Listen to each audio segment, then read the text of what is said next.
हमारी अगली कहानी और तीसरी कहानी है कहानी रोहित की तैयारी। गांव के एक छोटे से घर में रहने वाला रोहित हमेशा अपने माता पिता के सहारा बनना चाहता था। उसने सपना देखा कि वह एसएससी जीडी परीक्षा पास करके देश की सेवा करेगा, लेकिन सामान्य ज्ञान के सवाल बहुत कठिन लगते थे। रोहित ने सोचा कि वह हर विषय को कहानी की तरह समझेगा और पढ़ाई को आसान बना लेगा। तो इसलिए उसने सबसे पहले इतिहास की पढ़ाई शुरू की और उसमें उसने पढ़ा स्वतंत्रता संग्राम की गाथा के बारे में। तो पहला उसने पढ़ा 1857 का विद्रोह भारतीय स्वतंत्रता संग्राम का पहला बड़ा कदम था। इसे सिपाही विद्रोह भी कहा जाता है। कांग्रेस का गठन 1885 में हुआ और इसके पहले अध्यक्ष डब्ल्यू.सी. बनर्जी थे। जलियांवाला बाग हत्याकांड 13 अप्रैल 1919 को अमृतसर में हुआ। भारत छोड़ो आंदोलन 1942 में महात्मा गांधी द्वारा शुरू किया गया। इसका नारा था करो या मरो। भूगोल के रूप में अगर भारत के बारे में कुछ रोहित ने पढ़ा तो ये था कि भारत का सबसे लंबा समुद्र तट गुजरात में है। सतलुज नदी पर बना भाखड़ा नांगल बांध एशिया का सबसे बड़ा बांध है।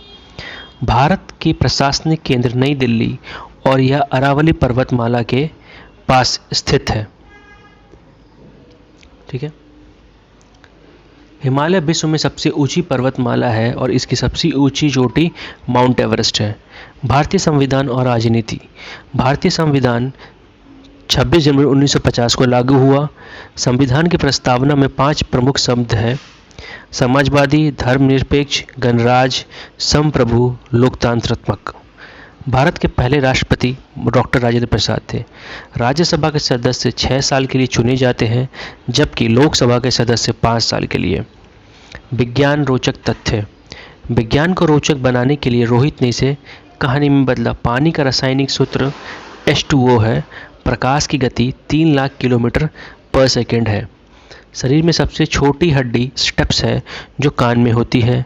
पहला भारतीय उपग्रह आर्यभट्ट 1975 में लॉन्च हुआ। करंट अफेयर में भारत के मुख्य न्यायाधीश वर्तमान में DY चंद्रचूड़ है, लेकिन ये बदल के राजीव खन्ना हो चुके हैं। भारत का राष्ट्रीय पशु बाघ और राष्ट्र पक्षी मोर है। चंद्रयान 3 ने 2023 में चंद्रमा पर सफलतापूर्वक लैंडिंग की। G20 शिखर सम्मेलन 2023 में भारत में नई दिल्ली में आयोजित हुआ। कहानी का अंत यह है कि रोहित ने मेहनत और दृढ़ता के हर दिन पढ़ाई की। उसने अपने तैयारी की, रोज बेहतर बनने के लिए समय सारणी बनाई। जब परीक्षा का दिन आया तो उसने आत्मविश्वास के साथ पूरी परीक्षा दी। कुछ महीनों बाद परिणाम आया और रोहित ने एसएससी जीडी पास कर ली। वह अब एक सैनिक बनकर अपने गांव और देश का नाम रोशन कर रहा है। सीख इसमें यह है कि अगर मेहनत और लगन से काम किया जाए तो कोई भी सपना असंभव नहीं होता है।